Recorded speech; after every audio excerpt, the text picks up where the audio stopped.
오늘은 마가복음 1장 1절에서부터 8절 말씀을 가지고 주님 오실 길을 예비하는 삶이라는 제목으로 말씀을 나누려고 합니다. 네, 내일은 성탄절입니다.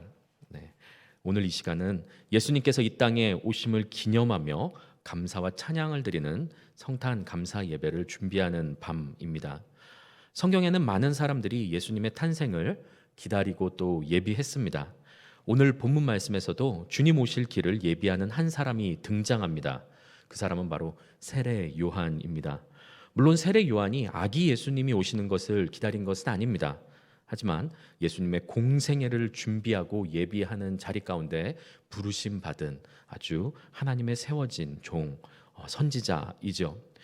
오늘은 예수님의 오실 길을 예비한 이 세례 요한의 사역에 대해서 함께 나눠보고자 합니다. 오늘 말씀을 통해서 성탄을 앞둔 우리의 마음을 어떻게 예비하고 준비할 것인지 교훈 삼고 또한 배우는 시간 되었으면 좋겠습니다. 오늘 본문 말씀 1절 말씀 읽겠습니다. 하나님의 아들 예수 그리스도의 복음의 시작이라. 아멘. 이렇게 말씀을 시작합니다. 마가복음은 예수 그리스도의 복음이 시작되었다라고 선포하면서 시작되죠.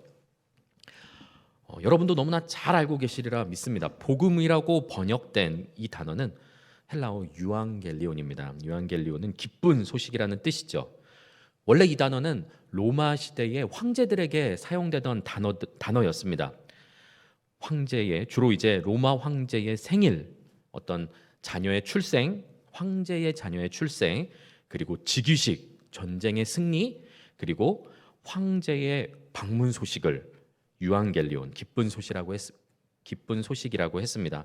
우리 도시, 우리 성에 황제가 방문한다. 이것이 기쁜 소식이어서 유앙겔리온이라고 했던 것이죠. 자, 그런데 생각을 해보면 황제의 방문이 정말 그 도시에, 그 성에 속해 있는 모든 백성들에게 정말로 기쁜 소식이었을까라고 생각해보게 되었습니다. 그러면서 제 인생에 제가 겪었던 어떤 VIP라고 불리는 그런 VIP의 방문을 겪은 적이 있었나 생각을 해봤더니 크게 두 번이 아니고 두 장소에서 겪은 적이 있습니다. 한 번은 군대에서, 그리고 다른 한 번은 중국에서였습니다. 제 기억에 군대에서나 중국에서나 VIP의 방문은 그다지 기쁜 일이 아니었습니다. 군대의 경우를 말씀드려 보겠습니다. 군대의 경우에는 VIP 방문 일정이 잡힙니다. 여기서 말씀드리는 VIP라는 것은 이제 별을 많이 다신 분이나 혹은 이제 대통령을 의미하죠. 방문 일정이 잡히면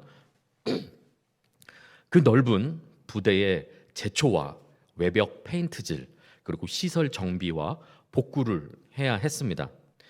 그리고 삽으로 도로에 그 전문 용어로 나라시 작업을 했습니다. 평탄화 작업이죠. 아마 군대 다녀오신 분들은 이 삽으로 평탄화 작업 아마 많이 하셨을 거라고 생각을 합니다. 그래서 나라시 작업이라고 하더라고요. 그래서 그 나라시 작업을 합니다. 흙을 가져다가 웅덩이를 메꿉니다. 그리고 이제 웅덩이가 생기면서 땅이 계속 차가 다니고 사람이 다니면서 파인 그 길에 큰 돌들이 드러나니까 그 큰 돌들을 걷어내는 작업을 하죠. 그리고 또 이제 VIP가 오기 전 몇 주 전, 한 2주 전쯤입니다. 기무사라는 곳에서 나옵니다. 그것은 이제 주로 보안과 관련된 곳을 업무를 하는 그런 특별한 부대인데요. 나와서 온갖 보안 점검을 합니다. 그리고 맨홀 뚜껑에서부터 시작해서 우편함까지 폭탄물 설치 가능성이 있는 모든 장소에 스티커로 된 표를 붙입니다. 점검을 하고 뚜껑을 닫고 그 문에다가 스티커를 붙여놓습니다. 그래서 누군가 열게 되면 스티커가 찢어지게 되는 거죠. 그래서 VIP가 방문하는 전날 다시 한번 그 장소 스티커 봉인으로 붙여놓은 그곳을 확인하면서 누군가 열진 않았나, 누군가 뭔가 장치를 하지 않았나 보안 점검을 합니다. 그리고 이제 VIP 방문 당일이 되죠. 그런데 정작 방문일이 되면 VIP는 전 부대원이 몇 주 동안 열심히 정비한 길로 오지 않습니다. 목적지와 제일 가까운 길을 지나서 잠깐 머물고 가는 것으로 VIP의 방문은 끝이 나죠. 그러면은 굉장히 준비한 사람 입장에서 허무함이 몰려옵니다. 내가 이러려고 준비했나 이런 생각이 들죠. 중국의 경우는 더욱 흥미롭습니다. 중국에 있을 때는 이런 예화를 절대로 쓸 수 없었는데 한국에 있어서 얼마나 자유로운지 모릅니다. 중국의 경우는 훨씬 더 흥미롭습니다. 정말 그 인민이라고 불리는 수많은 인부들이 동원되죠. 한국에서는 상상할 수 없는 그런 어떤 일들이 벌어집니다. 수많은 인부들이 동원돼서 도시의 도로 주변에 가로수와 꽃을 마치 모내기 하듯이 심습니다. 꼽는다는 표현이 더 정확할 것 같습니다. 그리고 오늘 그러다 보니까 수많은 사람들이 한 번에 그냥 나무들을 꼽습니다. 그리고 꽃도 꼽습니다.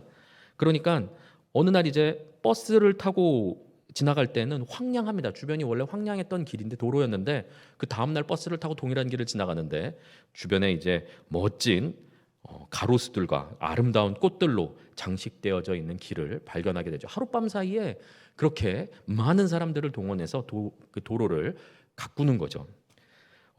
그리고 이제 도로엔 아스팔트 작업을 다시 해서 깔끔하게 검정색으로 아주 새까만 색으로 평탄한 길을 다시 까는 작업을 합니다. 보안 이야기를 빼놓을 수가 없죠. 중국은 보안 관련해 가지고 훨씬 더 심하더라고요. 보안을 위해서 이제 VIP가 당일날 지나가게 될 이제 퍼레이드를 하거나 지나가게 될 경로 그 길을 두 가지를 공표합니다. 안내를 합니다. 그래서 VIP가 오는 당일까지 어느 길로 갈지를 아무도 모릅니다. 두 가지 길을 두 가지 코스를 알려주는데 그 중에서 어느 코스로 가게 되는지 알 수 없는 것이죠. 여기서 놀라운 것은 그 두 가지 경로 도로가 보이는 집과 그 뒤에 서 있는 고층 아파트 도로가 보이는 모든 집들에 공안이 방문을 합니다. 그리고 창문을 모두 봉인합니다. 창문을 열지 못하게 만들죠. 그리고 VIP 방문 일주일 전에 공안이 그 집에 찾아와서 베란다에서 거주합니다. 모르는 사람이 함께 우리 집에 거주하는 겁니다. 베란다에 누가 살고 있는 거죠. 우리나라에서는 상상할 수 없는 일입니다. 그리고 도로가 굉장히 잘 보이는 가까운 집의 경우 그 집 가족은 일주일간 집을 비워야 됩니다. 그래서 다른 집에서 머물러야 하죠. 그리고 그 집에서는 공안이 일주일 동안 지냅니다. 거리 곳곳에 공안이 배치되어서 지나가는 사람들 가방을 그냥 무작위로 그냥 열고 검사를 합니다. 그리고 신분증 제출하라고 해서 신분증에 있는 그 우리나라로 치자면 주민등록번호를 이제 바로 즉석에서 검색해가지고 어떤 범죄자인지 아닌지 범죄의 그런 가능성이 있는지 없는지를 바로바로 검사를 하죠. 우리나라에선 절대 볼 수 없는 일들이 VIP가 방문한다고 하면 그 나라에선 지금도 일어나고 있습니다. 이러한 상황 가운데 한번 생각을 한번 해보길 바랍니다. 로마 시대의 황제가 특정 도시를 방문한다고 한번 생각을 해보십시오. 지금보다 더하면 더했지 덜하진 않을 것입니다. 왜냐하면 전쟁으로 나라를 지금 빼앗긴 사람들이 함께 살고 있습니다. 불만은 품은 세력들이 있는 것이죠. 어떻게 정권을 전복시키려고 하거나 쿠데타를 일으키려는 사람들이 얼마든지 숨어 살고 있을 것입니다. 정치적 모략으로 황제의 목숨을 노리는 사람이 얼마나 많겠습니까? 적이 한두 사람이 아닐 것입니다.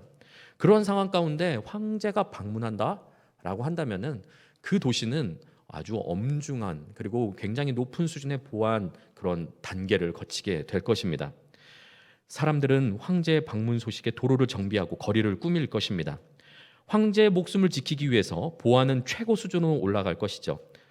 그래서 많은 군사들과 군대들이 함께 경비를 서게 될 것입니다. 그런데 정작 황제의 방문 당일 어떻겠습니까? 황제의 방문은 백성 개인과는 아무 관계가 없습니다.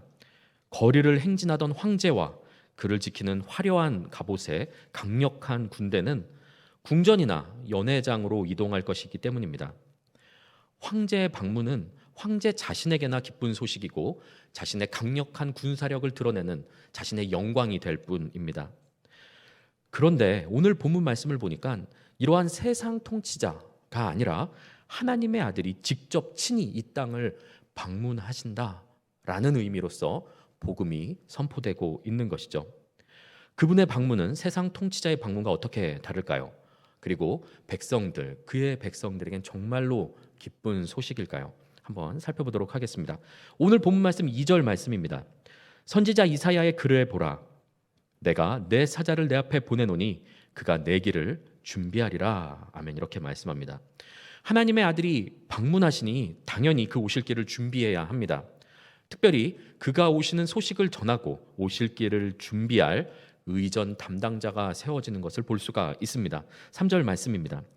광야에 외치는 소리가 있어 이르되 너희는 주의 길을 준비하라 그의 오실 길을 곧게 하라 기록된 것과 같이. 아멘. 이렇게 말씀합니다. 하나님의 아들이 오실 길을 준비하는 사람이 보내진다는 것은 구약 성경 2절 말씀에 보니까 선지자 이사야의 글을 보라라고 말씀한 것처럼 구약 성경에도 예언된 일이었습니다. 그리고 방금 읽었던 그 3절 말씀은 이사야 40장 3절 말씀을 인용한 말씀이죠. 그런데 오늘 본문에서는 인용되진 않았지만 이사야 40장 3절 다음 절인 4절 말씀을 보면 길을 어떻게 곧게 예비해야 하는지에 대해서 말씀합니다. 이사야 40장 4절 말씀입니다. 골짜기마다 도두어지며 산마다 언덕마다 낮아지며 고르지 아니한 곳이 평탄하게 되며 험한 곳이 평지가 될 것이요. 아멘. 이렇게 말씀합니다. 그냥 단순히 무릉덩이에 흙을 메우고 그냥 조금 울퉁불퉁한 길을 깎는 수준이 아닙니다. 이사야 40장 4절 말씀을 보니까 골짜기를 메우고 산과 언덕을 깎고 험한 땅을 험지를 평지로 평탄하게 만들어라 라고 말씀하는 것이죠.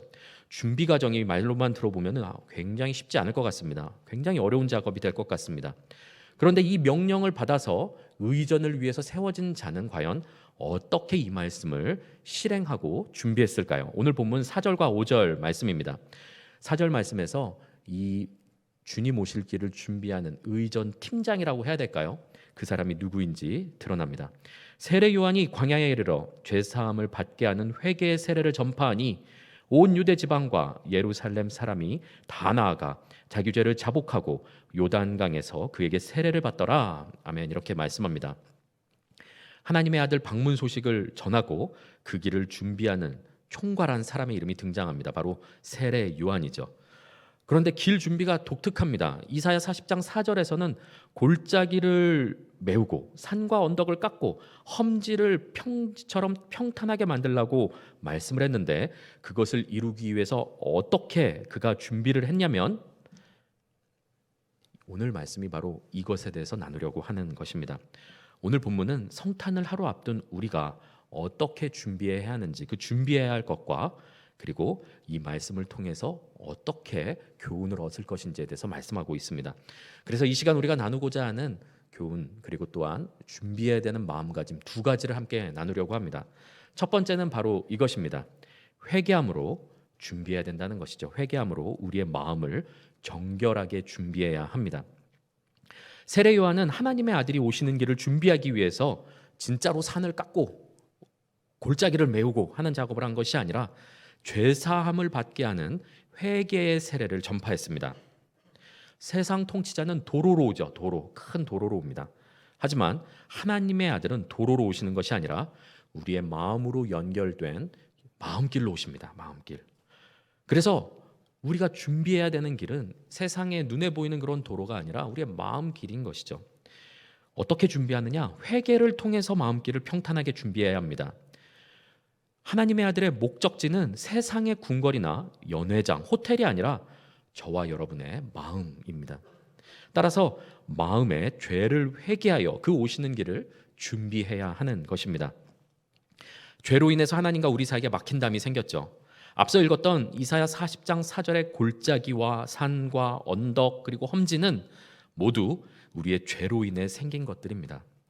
죄로 인해서 하나님과 교제하는 길이 모두 다 엉망이 되어지고 끊어지고 도저히 건너갈 수 없는 길이 되어버리고 말았습니다. 우리는 회개를 통해서 주께서 오시는 이 길을 평탄하게 하는 작업을 해야 합니다. 세례 요한은 그렇게 길을 준비했습니다. 물론 높아심으로 말씀드리자면 그냥 인간 스스로의 회개를 통하여서 하나님께로 가는 이 길이 그냥 뚫려버리지 않습니다. 인간의 죄사함과 구원은 인간의 노력이 아니라 온전히 하나님의 아들 예수님께서 이루신 일이며 그분만이 하실 수 있는 일이죠. 요한의 세례는 구원에 이르게 하는 세례가 아니라 하나님의 오심을 맞아서 자신을 정결하게 하는 준비와도 같습니다. 광야의 이스라엘 백성이 시내산에서 하나님의 강림을 준비하는 그것과 닮아 있는 것이죠. 출애굽기 19장 10절과 11절 말씀입니다. 여호와께서 모세에게 이르시되 너는 백성에게로 가서 오늘과 내일 그들을 성결하게 하며 그들에게 옷을 빨게 하고 지금 준비하라는 것이죠. 정결하게 준비하라고 말씀하고 있습니다. 11절 말씀입니다. 준비하게 하여 셋째 날을 기다리게 하라. 이는 셋째 날에 나 여호와가 온 백성의 목전에서 시내산에 강림할 것임이니라고 말씀합니다. 여호와의 강림을 예비하는 그의 백성들은 자신을 성결하게 하고 옷을 빨아서 준비해야 했습니다.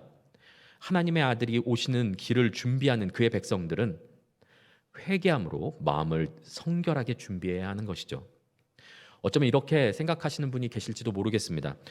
그런 준비는 죄사함을 통하여서 주님 오시는 길을 예비하는 그러한 것은 이미 예수님께서 오셨는데 복음을 모르는 자들의 이야기이지, 나의 마음에는 이미 예수 그리스도의 영이신 성령께서 내주하고 계시기 때문에 그분 오시는 길을 회개함으로 준비할 필요는 없다. 이미 그분은 내 마음 가운데 내주하고 계신다라고 생각하시는 분이 계실지도 모르겠습니다.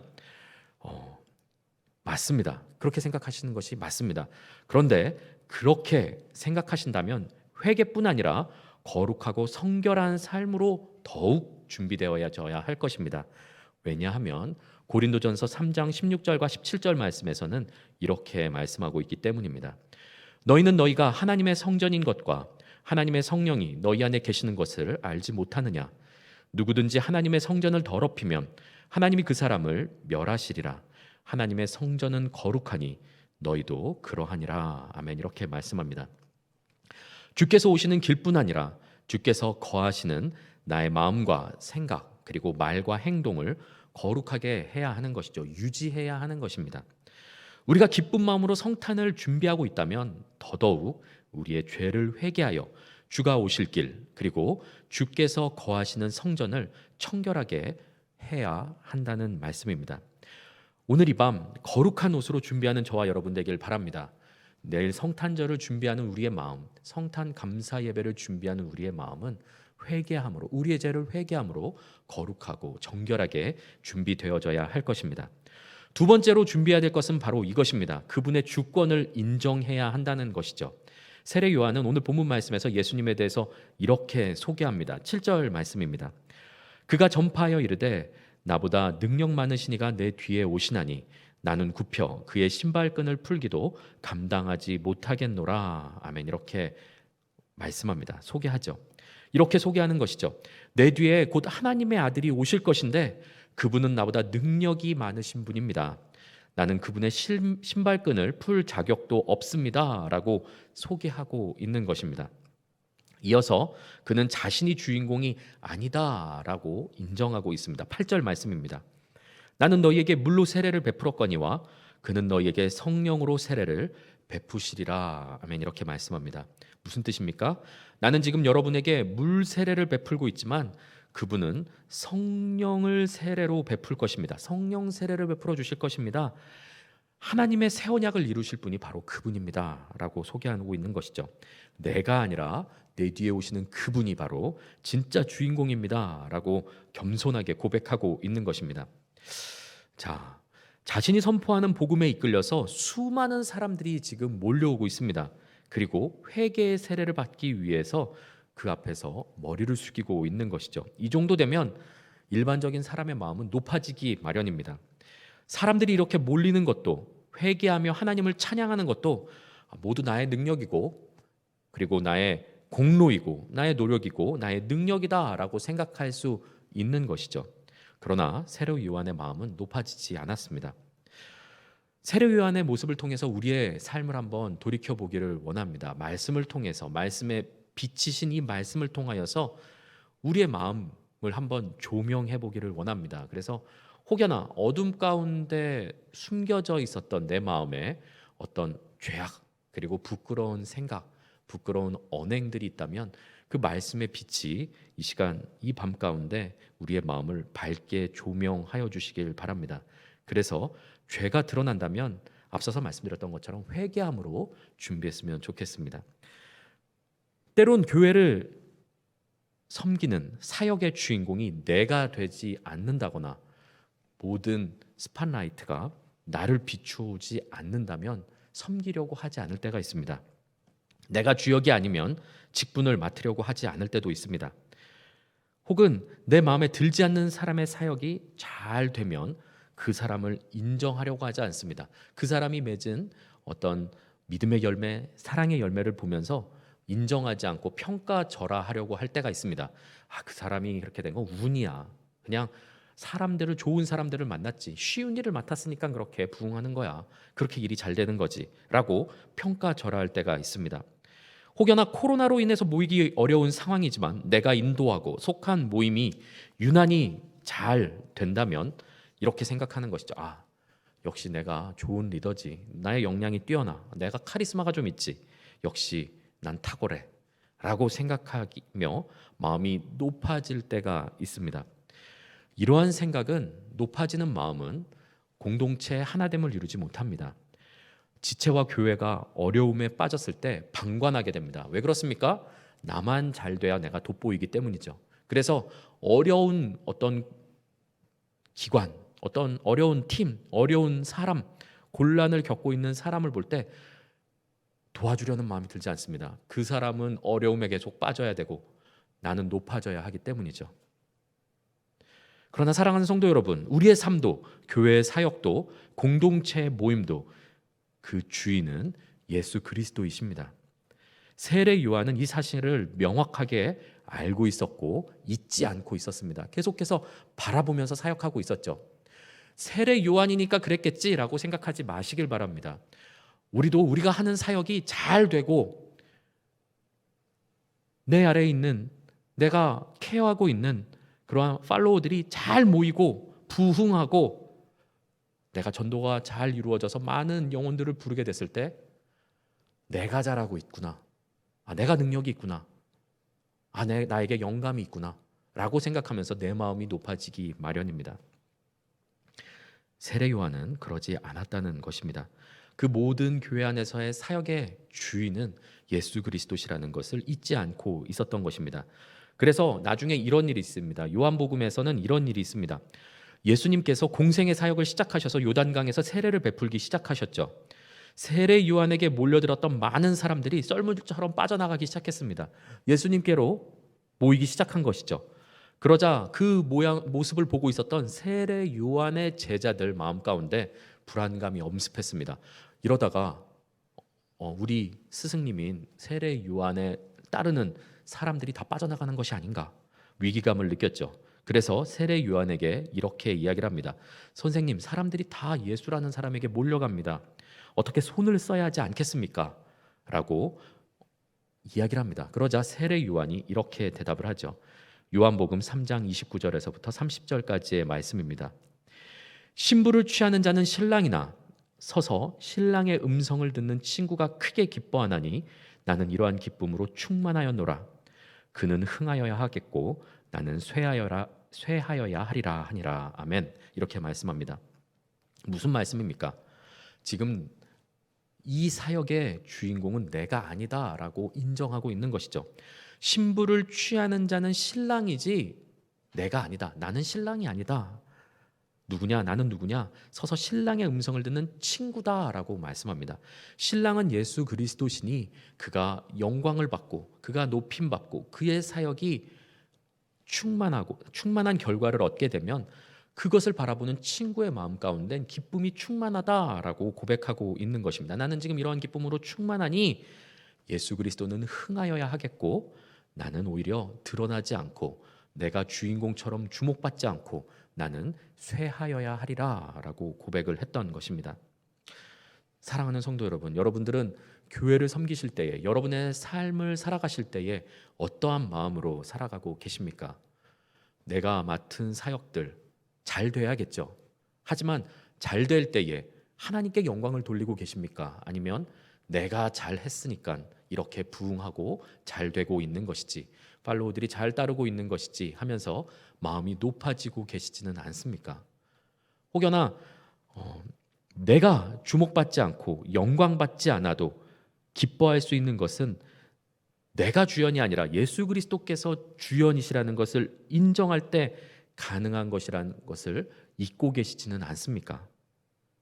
이렇게 내가 주연이 아니라 예수 그리스도께서 주연이시고 이 모든 교회에서 이루어지는 사역, 심지어 내 인생, 내 삶까지 모두 주인은 예수 그리스도시라는 것을 기억하는 자라야만 바로 세례 요한의 고백처럼 예수님께서 마땅한 자리에 오르시고 영광을 받으시고 주연이 되시는 것으로 인해서 기쁨이 충만할 수 있습니다. 나 말고 옆에 있는 사람들이 잘 되는 것을 보면서 정말 기쁨이 충만한 오늘 세례 요한의 그 고백처럼 기쁨이 충만하실 수 있으십니까?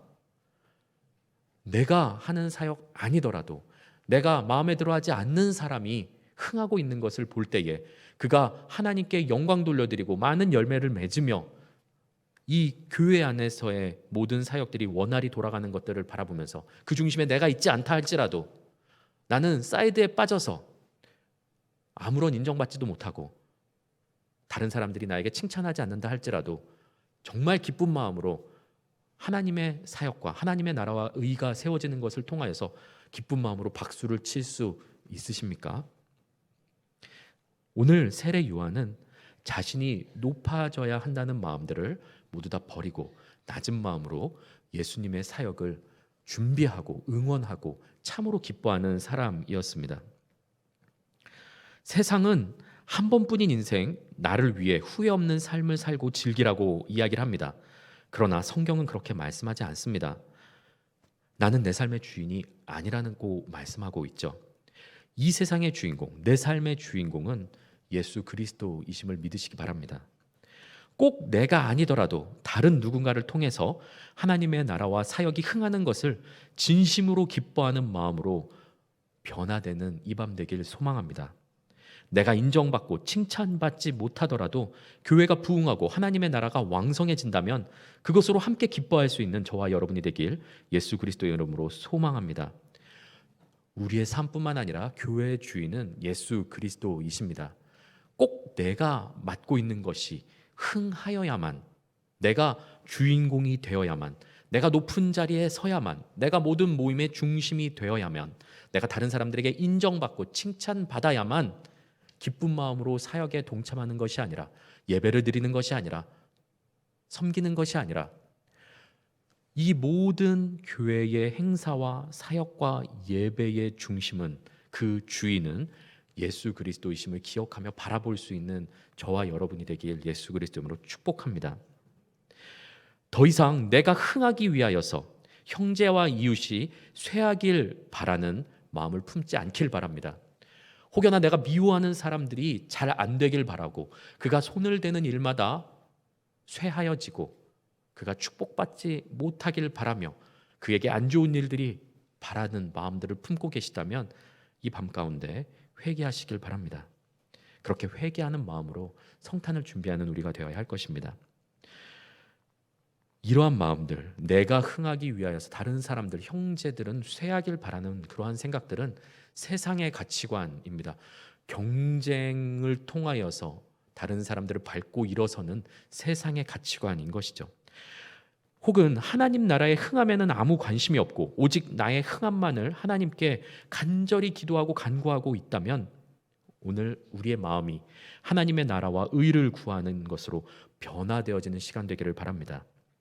더 나아가서 예수님께서 내 삶의 주인이심을 인정하며 주께서 나의 삶을 인도하시도록 삶의 주권을 내어드리는 저와 여러분이 되기를 소망합니다. 말씀을 정리하려고 합니다. 세상의 통치자는 앞서서 설명드렸던 것처럼 몇 가지 예를 드렸던 것처럼 로마 황제의 예를 드리고 저의 어떤 경험들을 말씀드렸던 것처럼 세상의 통치자는 자신의 생명을 지키고 보존하기 위해서 보안과 경비 수준을 높이면서 방문합니다. 그러나 예수 그리스도께서는 저와 여러분을 구원하시려고 아낌없이 자신의 생명을 내어주시기 위해서 찾아오셨습니다.